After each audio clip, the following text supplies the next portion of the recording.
First question, Joe, up front on one. Joe Masato, the Oklahoman. Aaron, throughout your career here, you've talked about always being ready no matter what role you were put in. What was it like just to have this performance tonight in an NBA Finals game for you? Yeah, I mean, it was cool. Just try to go out there, contribute to the team, help put us in a position to win, and got hot. The guys kept finding me, so just stuck with it. Aaron Michael Grange, Sportsnet Toronto. A critical must-win game, and Shea was really looking for his teammates, found you and I think 5 or 6 other guys, 4 open threes. What does it say about the trust he has in the group that he goes to work with? Yeah, I mean, it just shows his willingness to, create for other guys. Obviously, everybody sees the points and, how easy it may be for him to, go out there and get 30, 40 points. But when he's out there sharing the ball and getting other guys involved, that's when our team is, at our best. So, credit to him just going out there, playing the game the right way and, continuing to just, help put us in good positions. Barry? Barry Trammell, Tulsa World. Aaron, by all accounts, you've handled the up and down minutes pretty well. But internally, how do you deal with it? You can't like it to, not play in a game, play a little. So how do you deal with it, especially when the games get to this big stage? Yeah, I mean, obviously you're not going to like, the downside to, low minutes or, not playing consistently, a lot every night. But it's the NBA. There's a lot of highs and lows. There are other guys who are going through similar things and guys who have, just kind of earned their rights. So understanding that, I'm still blessed to be in the NBA and do what I love. And at this level, you can't take it for granted. So just continue to stay ready and take advantage of, the opportunities I get. Nick in the center. Aaron, it may just be instinctual, but part of this whole conversation is your ability to play off of and alongside every single one of your teammates. I think of your threes, 4 of them assisted by 4 different players. What is it about you and maybe your journey that allows you to just be so fluid no matter who you're out there with? I mean, just having learned, I think I've been in every different position, whether that's having the ball in my hands, being a second, third, fourth option, and, even coming off the bench. Regardless of what's asked for me, I think I've just kind of had experiences. So regardless of what's asked for me tonight, regardless of what's asked for me, come Wednesday, just being ready and, going out there and wanting to win first allows me to just, be myself. Over on the right. Yeah, Aaron, Myron Patton, OKC Sports Radio. You've had some big scoring nights this season, but this is your first NBA Finals. I wonder if those big scoring nights the regular season help you adjust to this easier, I guess. Definitely just, gives you confidence because knowing that, you're capable of and you've done it before, allows you to go out there and play, allows me to go out there, play my game and just play confident, play free. It also kind of just, I think, allows my teammates to trust me and find me at times when I get going. So definitely plays a factor. Fourth row on the right. Lindsay King, Real Talk Sports. Thank you for your time. You mentioned just your journey and being ready for the moment. When you think about your hometown, when you first picked up a basketball, how much of your hometown do you carry with you every night when you step out on the court? Yeah, I think about it all the time. Being from Greensboro, kind of, my journey early on, it built me to be grateful and take advantage of the opportunities I get. The teams that I played for and I was kind of like a late bloomer. That just kind of, helped, my journey. It kind of helped me mentally to not be afraid of, regardless of what moment may be in front of me or regardless of what's asked for me. So I always think back, to being at home and, staying grounded. Dan here on the left. Dan Devine, Yahoo Sports. Aaron, you were part of that big 19-2 run in the second quarter to kind of blow the game open. Just what were you seeing in terms of what was allowed you to establish that separation? And, the building gets insane, super duper loud when that kind of stuff happens. What does that feel like when you're feeling that game expand like that? Yeah, I mean, it feels great. I think we just kind of found a rhythm on both ends of the court. We were able to get stops, get out in transition, hit a couple shots, and once we kind of got going, you could kind of just feel the energy, playing a factor in that. So electric crowd tonight, and they were a part of that 19-2 run in that second quarter.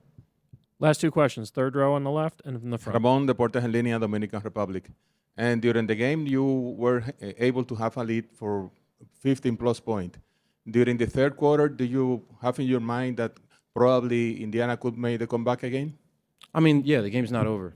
They did it game one. So, we've got to close out games the way we did tonight. We've got to make sure that, we don't take our foot off the gas and just continue to play the right way. And we did a good job of that tonight, executing down the stretch and just making sure that we close that game.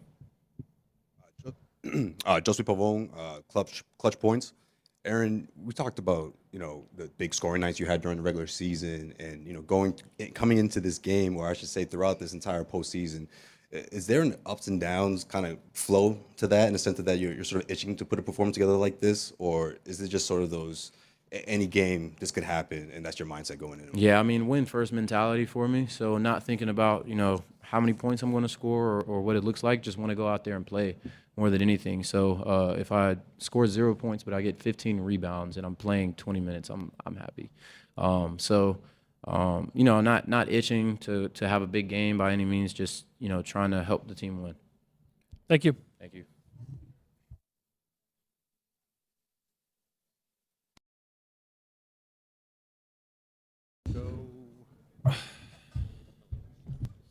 We'll take questions around the room. Please raise your hand. First row on the fifth row in the right there. Kelly, the Athletic. Jalen, between you, guys like Alex and Lou, you guys have a number of high-level defenders. How do you determine the plays on which you want to switch the screen or you want to stay attached? How do you guys figure that out in real time? Communication. Can y'all hear me? Is that good?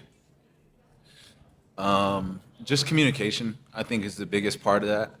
Obviously, we have schemes in place, and I don't want to get into too much matchup-oriented stuff, but a lot of it is just being physical up until the screen, making sure our communication's early and loud, and that's been kind of the biggest thing. And then from there, like you said, we have really good defenders that can sniff a lot of plays out. So being able to talk it, and I think there's an old saying talk it, touch it, switch it, that kind of thing. So probably in replace of the switch it part, but a lot of it is just being close enough to your man to be able to hear what the coverage call is and do that whole thing.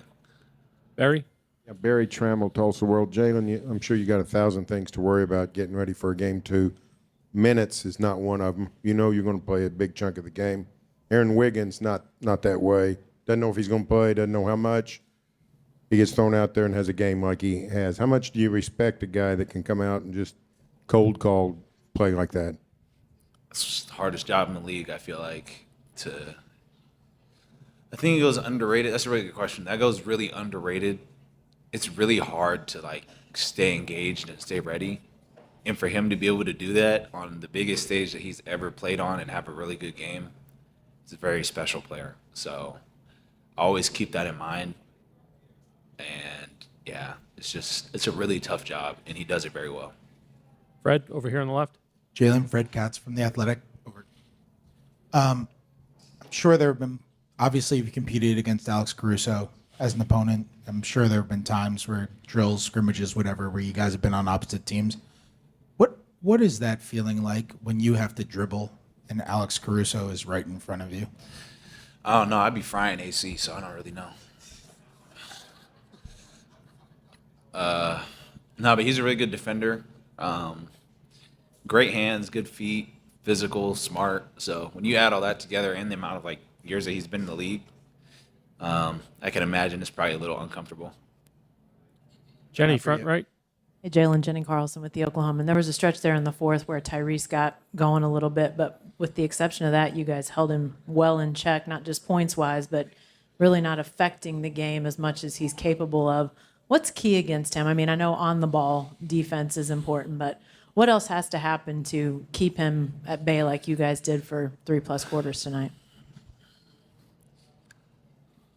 A lot of it is just trying to make his life really difficult.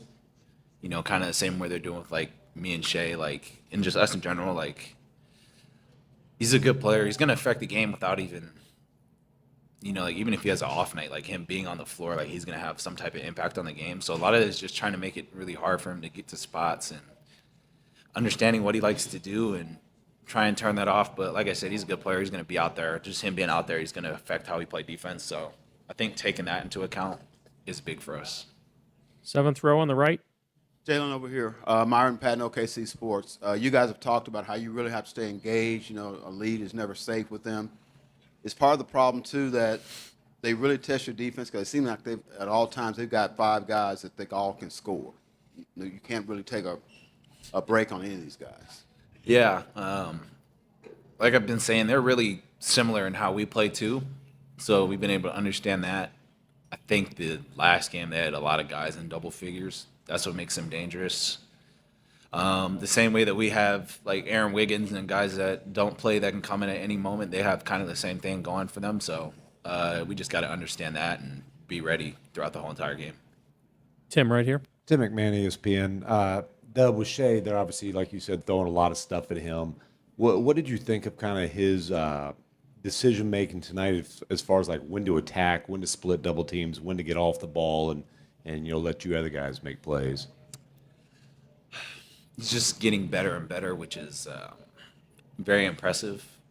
For obviously he's the MVP of the league, so for him to continue to get better is good. And then he just trusts us to make plays. So I think when your best player is out there and he trusts you to make a play, it just gives you more confidence, and he understands that. And I think that's one of the roles that he's gotten really good at and something that he's grown at, and it just makes our team better. You guys are able to convert a lot more shots in the paint and around the rim tonight as opposed to game one. What went into that? Focus. Some of it too is just you got to stick with it. Like basketball, like you're gonna have games where like you don't make shots. You have bad games where you miss layups. Like it's more about the process of how you're getting to the rim and how you're going about like certain offense. And I think if we just continue to stick with that, and Mark always says just getting better through every game, I think we'll be in a good spot. But a lot of it is just like being persistent with it. Thank you, Jalen. Alex will be right up. Yo, you got one? Go ahead. Yeah.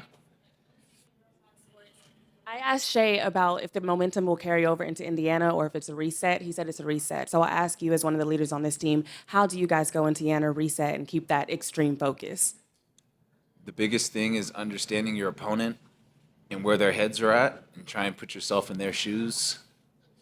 The good thing is now it's 0-0 for us, for sure. So we just got to kind of understand what kind of energy they're going to come out with, and, you know, them being at home, them in the finals, what kind of, like, punch they're going to throw, and be ready for that. Thank you. Yeah. Alex will be right up.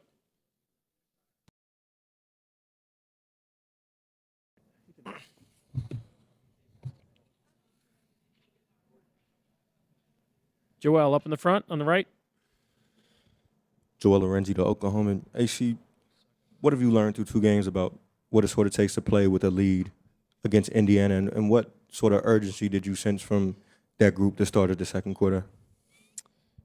Yeah, I mean they're hell bent on playing the way that they want to play for 48 minutes. Whether they're up 20, down 20, tie game, early in the fourth, start of the game, they're going to play how they're going to play, and I think that's the test for us this series is, can we withstand their pace and their pressure that they put on us on offense and defense of being physical and trying to play tough on that end, and sustain it for a full 48 minutes. And that's the challenge for us is, can we play at our best for 48 minutes and extended stretches? And even like tonight, we were up 19 or so, and they made a little 6-0 run. Mark called timeout, and then we got right back to playing how we needed to play. That's the test for us. On your right, Jenny. Duet. Yeah, I don't remember specifically start of the second.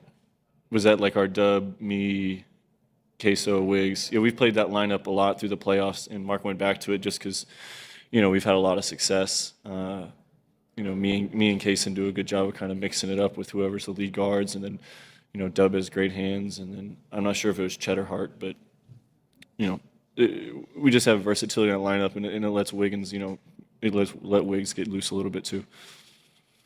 Hey, Alex, Jenny Carlson with the Oklahoman. Mark called their offense conceptual. Rick called it an ecosystem. Obviously, Tyrese is the head of all of that. So how do you guys feel like you've balanced tonight guarding him, making sure you're handling him, but then, were there other things you felt like you did to sort of hold him in check the way you did, especially first 3+ quarters? Yeah, I mean, you give a lot of credit to Lou. I think he matched up with most of his minutes. Lou's accepting the challenge. I think Lou maybe only scored, maybe made one shot tonight. But he knows the role he needs to play for us to have a chance to win this series and pick up that trophy at the end. And he's doing a good job of it. But like you said, kind of speaking on the way they play, like tonight they had 5 or 6 guys in 12 to 17 point range. All of them took about 10 to 12 shots. Like, they're a very unselfish team. They're a very consistent team with wherever the ball finds, that person is aggressive to score, and they got good players. So I think it's just, it comes down to making it as hard as we can for them and then, trying to force tough shots and finish possessions. Marcus on the left. Marcus Thompson, The Athletic. I got a couple questions for you. You had the fewest minutes in the regular season that you've had in a long time, I think like your second year. I'm curious what that was like for you. Was it tough as a guy who's used to playing, or was it good for you at this point in your career? Yeah, I mean, it's a double-edged sword. Some of that is I play a pretty erratic style, regardless if it's game 1 or if it's, game 2 of the finals. Like, I just only have one gear. I don't know how to play at 75%. So some of that was keeping me, out of my own way, out of harm's way, because I don't do a good job of that on my own. And then, yeah, some of that was difficult just because I am such a competitive guy. And, if I'm only playing 15 to 20 minutes, and if it's one of those nights where it's 15 and we're not playing great, like, my instinct is to, like, all right, coach, like, leave me in there. Let me fix it. Let me be the one to, like, help us get out of it. So, yeah, a little difficult in that aspect. But at the same time, we won 68 games in the regular season. We had a 12, 13-man rotation through the year, depending on who was hurt and, different teams we played. That just comes with the nature of having a really good, deep team. Have you gotten a chance to process being back in the finals, especially like the journey it took to get back to this level and how it impacts your play now? Yeah, just how difficult it is.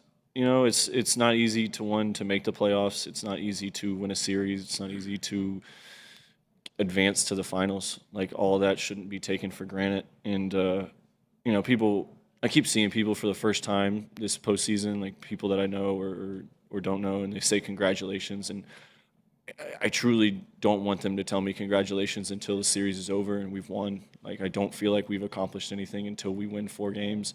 And that's just kind of the mindset I have, because, like you said, getting here isn't guaranteed. You're not – nobody gets a free pass. Nobody gets an extended welcome. You have to earn it every time. And being here is an accomplishment, but winning it is the real pinnacle. Third row in the center. Hey, Alex, Brett Siegel of Clutch Points. Jalen was just asked about going against you in practice. He said that he tends to fry you a lot. I was wondering if you have a response to that. Dub's just a very confident individual. I'm not the best practice player. I once I made an NBA roster and I signed a contract, my intensity in practice dropped a little bit. In the game is kind of where it matters now. I think I've earned that spot in my career. So we'll let him have the days in between games. Nick, Alex, I just want to ask you about the offensive process that you felt as a team. You guys had 25 assists, and it just seemed like more of those sort of inside-out ball movement plays that you were able to get to throughout the night.